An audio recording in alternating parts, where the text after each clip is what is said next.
કરું છું।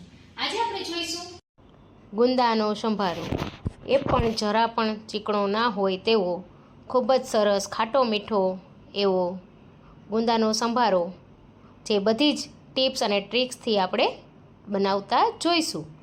તો ચાલો જોઈ લઈએ રેસીપી।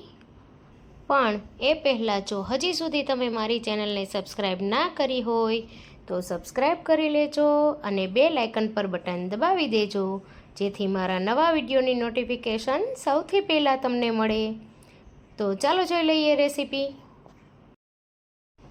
તો સૌ પ્રથમ મેં અહીંયા 300 ગ્રામ જેટલા ગુંદા લઈ લીધા છે।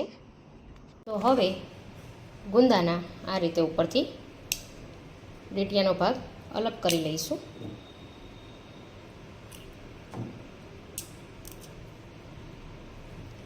આ રીતે ભાગ અલગ કરી અને મેં અહીંયા કેરીનું પાણી બચાવીને રાખ્યું હતું, તો કેરીના પાણીમાં આપણે ગુંદાને નાખવાના છે કે જેથી કરી તેની ચીકાશ બધી દૂર થઈ જાય। જો તમારી પાસે આ કેરીનું પાણી અવેલેબલ ના હોય તો તમે છાશ પણ વાપરી શકો। તો થોડી ખાટી છાશ લેશો તો પણ ગુંદામાંથી સરસ ચીકાશ નીકળી જશે। તો આ રીતે ઉપરનો ભાગ કાપી અને થોડું દસ્તા વડે આ રીતે આપણે ગુંદાને તોડી લેવા।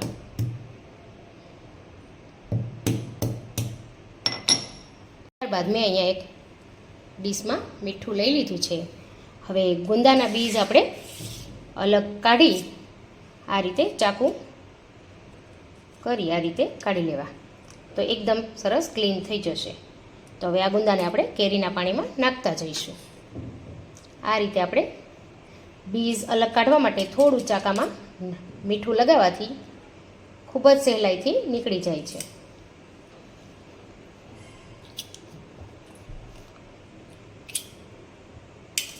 મીઠાનો ઉપયોગ કરવાનો, અને જો તમારા હાથમાં પણ ચીકાશ ચોંટી ગઈ હોય તો મીઠાથી હાથ ધોશો તો ચીકાશ બધી જ સરસ દૂર થઈ જશે।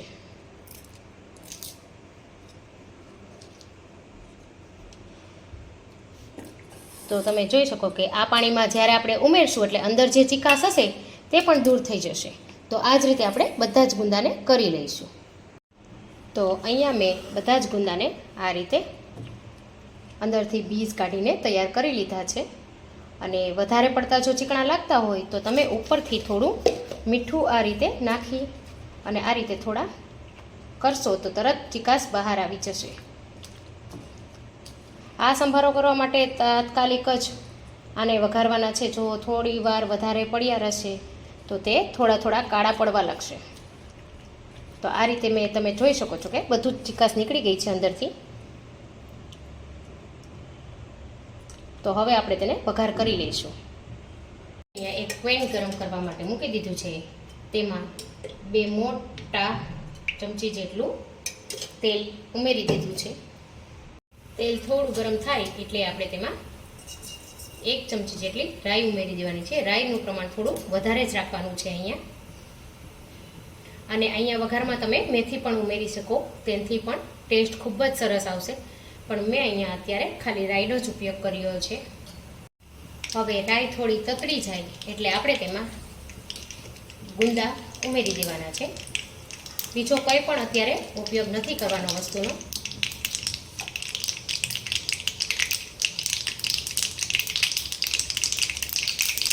તો અહીંયા મારી રાઈ સરસ તતડી ગઈ છે, તેમાં ગુંદા ઉમેરી દઈશું।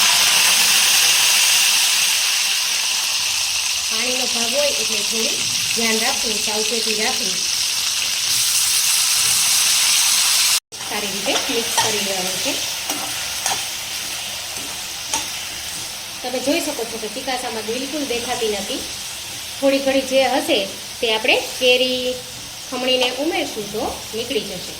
તો હવે આમાં અહીંયા આપણે થોડી અડધી ચમચી જેટલી હળદર, મીઠાનો અહીંયા હવે ઉપયોગ નથી કરવાનો, કેમ કે આપણે પહેલાં કેરીના પાણીમાં પણ મીઠું છે અને ઉપરથી પણ થોડુંક નાખ્યું હતું એટલા માટે। તો હવે આપણે તેને એકદમ મીડિયમ તાપે ચડવા દઈશું। વચ્ચે વચ્ચે ક્યારેક ક્યારેક ચલાવતા રહેવું। જેથી ગુંદા બધી બાજુ સારી રીતે ચડી જાય.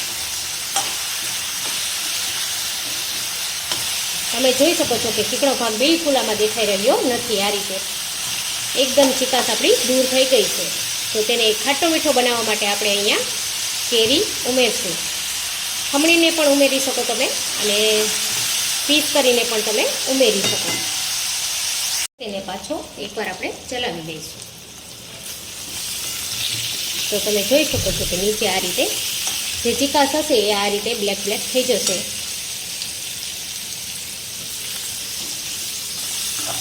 અને ખૂબ જ સરસ કલર થોડો થોડો ચેન્જ થવા લાગ્યો છે. આ રીતે એકદમ ઓછું પડી ગયું છે ગુંદો આપણો. તો હજી આપણે તેને 5 મિનિટ રાખીશું. હવે આ સ્ટેજ પર આપણે અત્યારે કેરી ઉમેરી દેવાની છે. તો અહીંયા હવે હું કેરીને ખમણી લઉં છું. તમને જેટલી ખટાશ પસંદ હોય એ પ્રમાણે તમારે કેરી લઈ લેવાની છે. તો હું અહીંયા કેરીને ખમણી લઉં છું.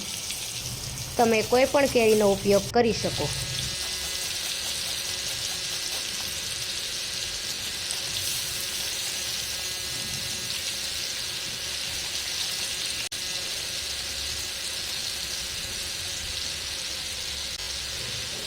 તો અહીંયા મેં થોડી કેરી ઉમેરી દીધી છે. હવે આપણે તેને પાછું મિક્સ કરી લેવાનું છે. આ રીતે કેરી ઉમેરવાથી આ સંભારાનો ટેસ્ટ ખૂબ જ સરસ લાગશે. ખાટો મીઠો ટેસ્ટ આવશે, જેથી બધાને ખૂબ જ પસંદ આવશે. તો તમે જોઈ શકો છો કે ગુંદામાંથી તેલ બિલકુલ પણ ચડ્યું નથી. આ રીતે બહાર નીકળી ગયું છે અને ગુંદા એકદમ સરસ લાગી રહ્યા છે. ચીકણા પણ નથી અને ખૂબ જ સરસ એવા ચડી ગયા છે. આ રીતે તમે જોઈ શકો છો કે સીધો જ કટકો થઈ શકે છે. તો આપણે તેને ઢાંકીને 2 થી 4 મિનિટ સુધી જ રહેવા દઈશું. કેરીને આ રીતે છેલ્લે જ આપણે ઉમેરવાની છે, જેથી તેની ખટાશ થોડી એમનેમ જ રહે. તો હવે આપણે આને બંધ કરી અને 5 મિનિટ સુધી રહેવા દઈશું. આપણે ખોલીને જોઈ લઈએ તો સંભારો તમે જોઈ શકો છો કે એકદમ કલર ચેન્જ થઈ ગયો છે ગુંદાનો અને ખૂબ જ સરસ રીતે ચડી ગયો છે. તો આપણે તેને એક ડીશમાં કાઢી લઈશું.